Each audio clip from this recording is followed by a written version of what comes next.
नमस्कार, आप देख रहे हैं आज तक। आपके साथ मैं हूं सईद अंसारी। 7 बजे इंडिया 360 में आज खबर होगी देश के सबसे बड़े मंत्रालय से जुड़े सबसे बड़े रेल हादसे की। इंदौर पटना एक्सप्रेस की 14 बोगियां पटरी से चलते चलते उतर गईं और एक झटके में ही 115 लोगों की जानें चली गईं। रेस्क्यू ऑपरेशन जारी है। अब तक कई लोग लापता हैं जिनकी तलाश में अपने परेशान हैं। पता नहीं कि वो लोग अस्पताल में हैं या फिर अब भी ट्रेन में ही फंसे हुए हैं। ये तमाम तस्वीरें उसी हादसे की हैं क्योंकि 115 लोगों की मौत की पुष्टि अभी तक हुई है। रेलवे ने हादसे का शिकार हुए यात्रियों के लिए एक स्पेशल ट्रेन का इंतजाम किया है। दानापुर रेल मंडल के अधिकारियों के अनुसार लगभग 800 यात्रियों को लेकर ये ट्रेन कानपुर रवाना हो चुकी है और बाकी के यात्री जो थे वो कानपुर पहुंच चुके हैं। कानपुर के पास आज सुबह करीब 3 बजे पटना इंदौर एक्सप्रेस के 14 डिब्बे पटरी से उतर गए और उसके बाद यह गंभीर बड़ा हादसा हुआ। ये ट्रेन इंदौर से पटना जा रही थी।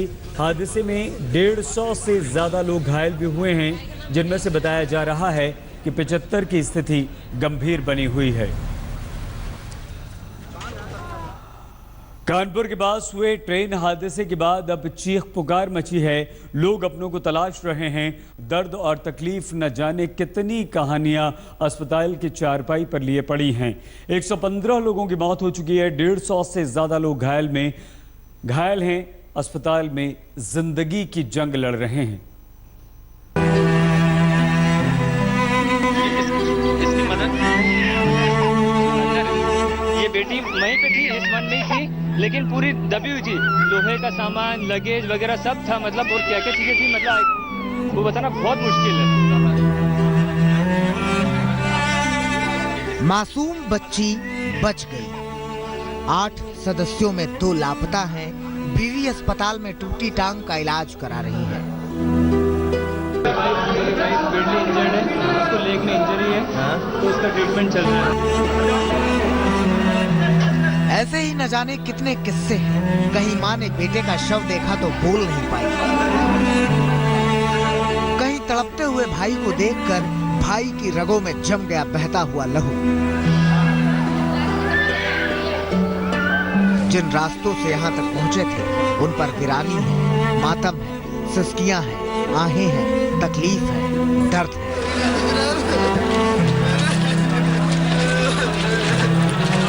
जब बोगी में सोए थे तो भाई भी था, माँ भी थी, पिता भी थे। अब अस्पताल की 4 दीवारी के बीच मरहम है, पट्टी है। हादसे ने परिवार को कहां फेंक दिया मालूम नहीं। इस ट्रेन हादसे में कई लोग ऐसे हैं जिन्होंने अपनों को खोया है और कई लोग अपनों को ढूंढ रहे हैं। ये ज्योति है जो कि उस ट्रेन में सफ़र कर रही थी।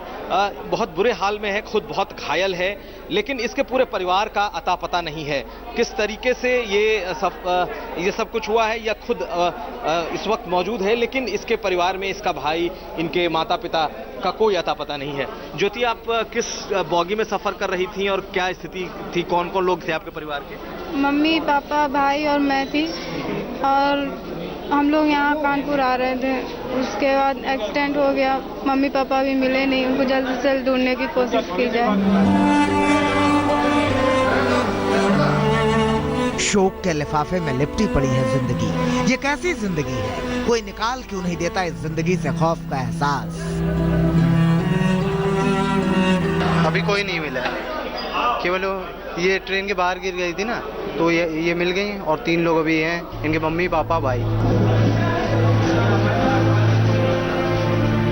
हादसे में घायल लोगों से पटा पड़ा है अकबरपुर अस्पताल। अस्पताल पहुंचे एक एक परिवार की व्यथा व्यक्त करने के लायक नहीं है। हम इस वक्त जिस अकबरपुर अस्पताल में हैं, इस परिवार ने अपने कई लोगों को एक साथ खो दिया है। एक बच्ची है, उसके साथ एक मोनू विश्वकर्मा नाम का लड़का है। इनके बाकी परिवार के लोग कहाँ हैं, इन्हें खुद भी नहीं मालूम। ये बताइए कि आपके साथ कितने लोग थे, सफ़र कर रहे थे? हमारे साथ 6 लोग थे। मैं, मेरा भैया, मेरी भाभी, मेरे भैया की लड़की और मौसा जी थे मेरे, और मौसा जी का रिलेशन का एक आदमी था। सब मिला के 6 थे। उसमें से मैं बचा, मेरे भैया की लड़की और मौसा जी का रिलेशन का वो, और बाकी फिर सबका डेथ हो गया।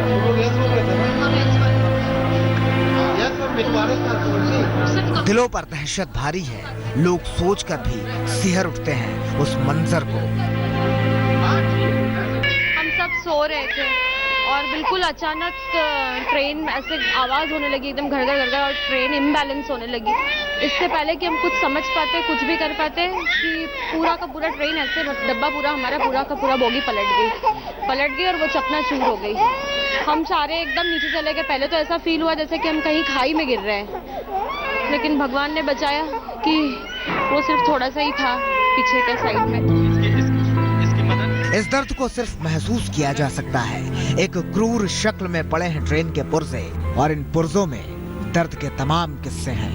पुखराया से बालकृष्ण के साथ कुमार अभिषेक, कानपुर, आज तक। इस दर्द को बांटना बहुत मुश्किल है। हम महसूस कर सकते हैं, कम नहीं कर सकते जिन पर गुजरी है। हाल के बरसों में हमारे देश ने ऐसा खौफनाक हादसा नहीं देखा था जब पटरी में दरार आने को इतने बड़े हादसे की वजह बताई जा रही हो। इंदौर पटना एक्सप्रेस की 14 बोगियां पटरी से उतर गईं और इतना बड़ा हादसा हो गया। 115 लोग मारे जा चुके हैं, 150 से ज्यादा घायल हैं।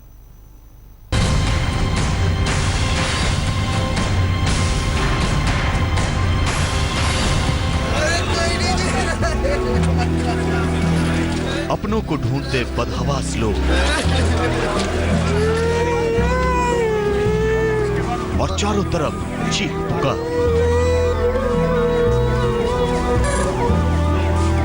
किसी को अपनों की तलाश थी तो कोई अपनों के खोने के गम में बेजार।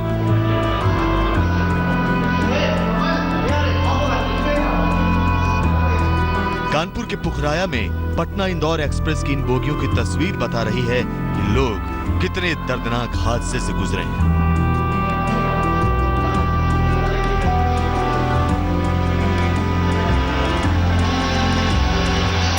पटना इंदौर एक्सप्रेस के 14 डिब्बे पटरी से उतरे।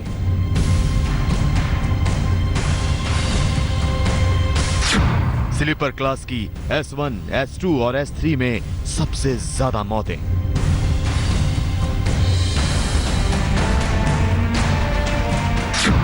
ट्रेन में अब भी यात्रियों के फंसे होने की आशंका। एक तरफ बेटी और मां सो रही थी, दूसरी तरफ मैं था। कोलाइड हुआ, सब खत्म हुआ सर। अचानक सब खत्म हो गया। इंदौर से पटना जा रही ट्रेन में यह हादसा सुबह तकरीबन 3:07 पर हुआ।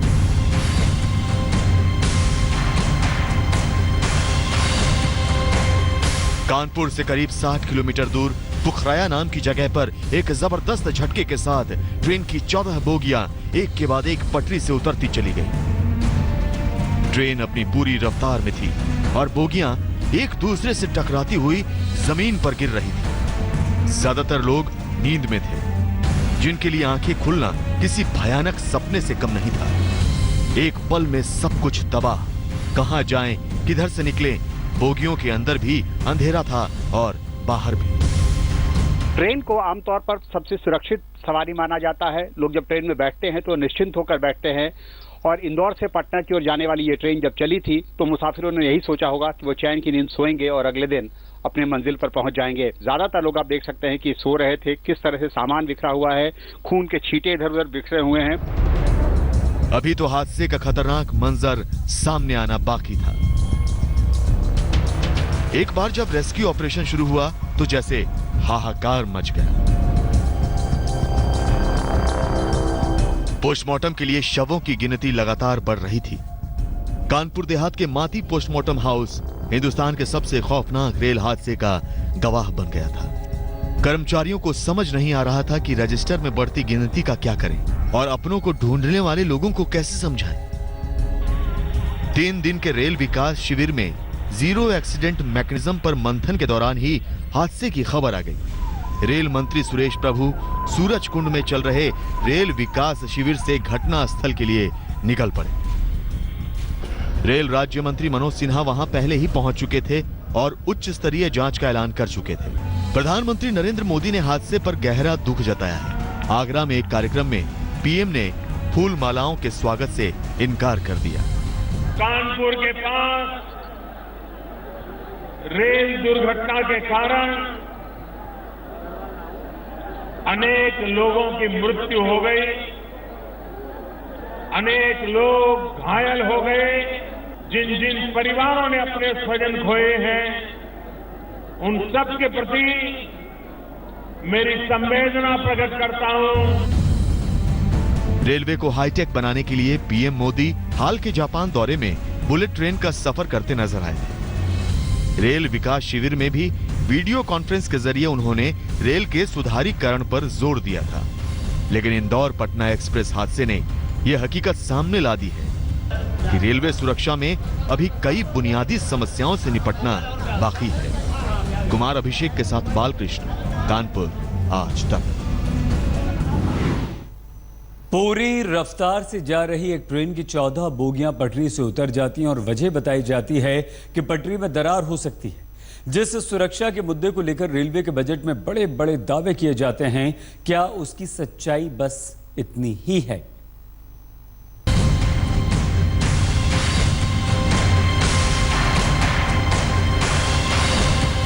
क्या पटरी में दरार की वजह से उतरी बोगियां?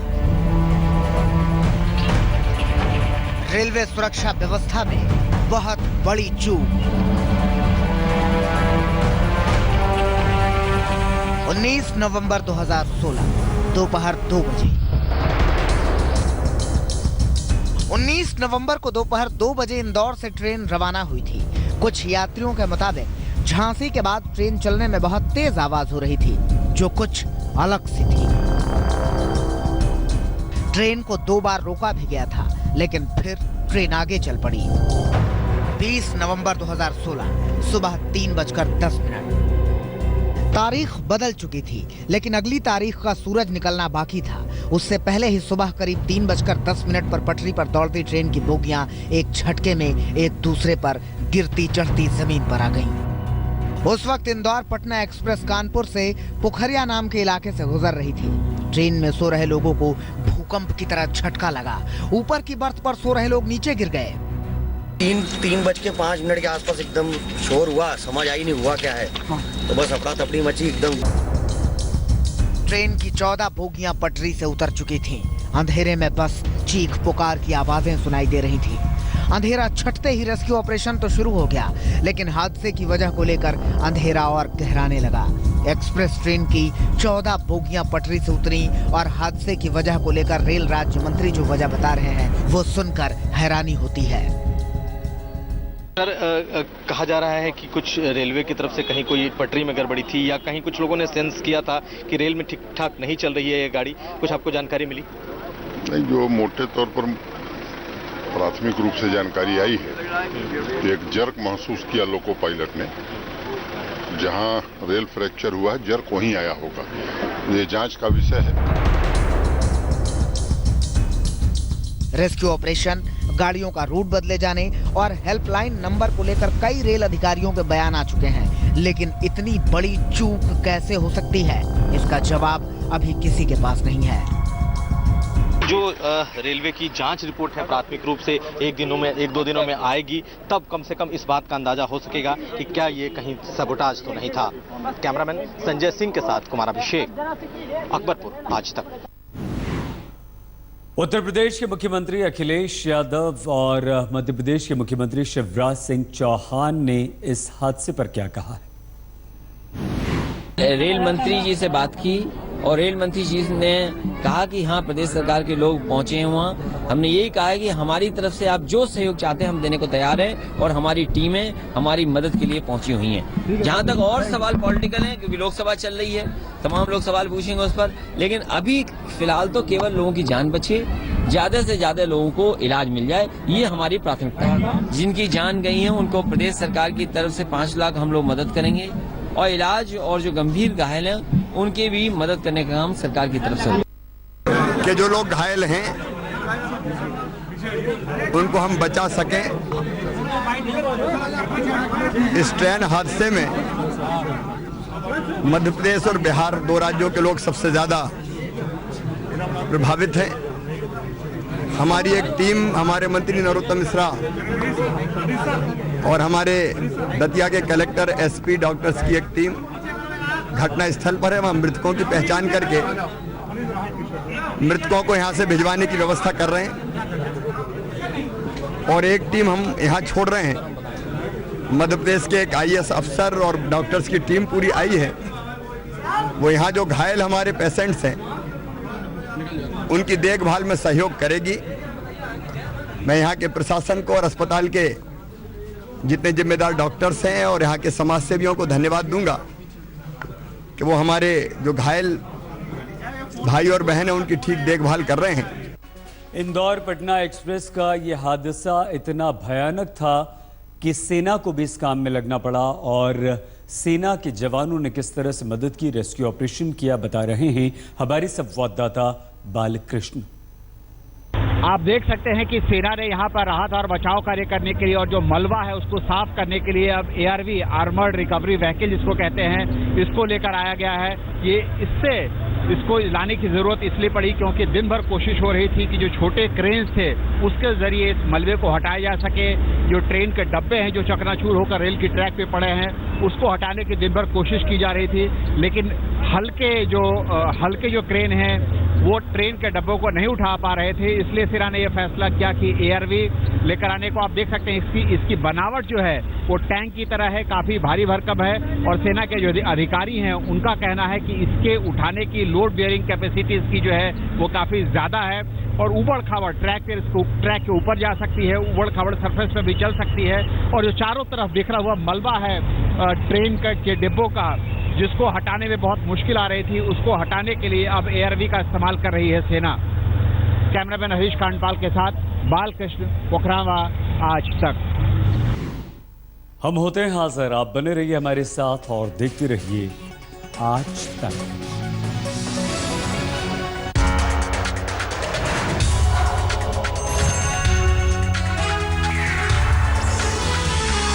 और अब खबर नोटबंदी से जुड़ी हुई। वैसे आज तो रविवार होने की वजह से बैंक बंद थे, लेकिन इस वक्त आपको सीधे लिए चलते हैं। रेल मंत्री सुरेश प्रभु कुछ कह रहे हैं।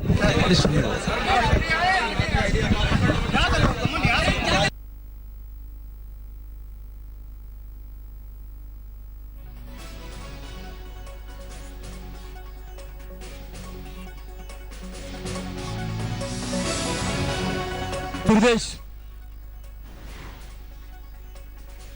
हम आपको सुनवाएंगे रेल मंत्री सुरेश प्रभु इस रेल हादसे पर क्या कह रहे हैं, लेकिन बात नोटबंदी की। रविवार होने की वजह से आज बैंक बंद थे, लेकिन ATMs में लाइन में कोई राहत नहीं मिली। कई इलाकों में ATMs में पैसे नहीं थे।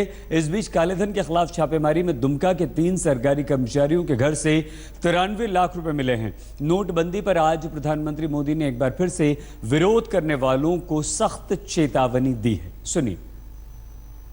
मेरे देशवासी तकलीफ झेलने के बाद भी इस काम की सफलता के लिए कष्ट उठा रहे हैं।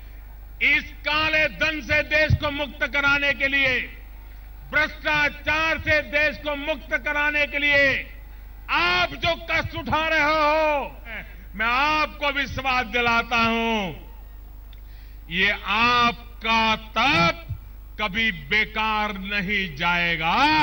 क्या देश नहीं जानता है चिट फंड में कारोबार में किसके रुपये लगे थे?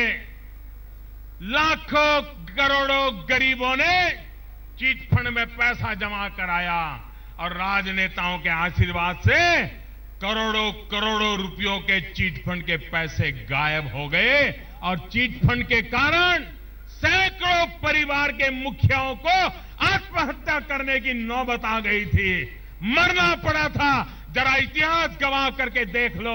वो आज मुझे सवाल पूछ रहे हैं, कुछ लोगों का तो सब कुछ लूट गया है। आपको MLA बनना है? इतनी नोटें लाओ, इतनी नोटें लाओ, तब MLA बनोगे।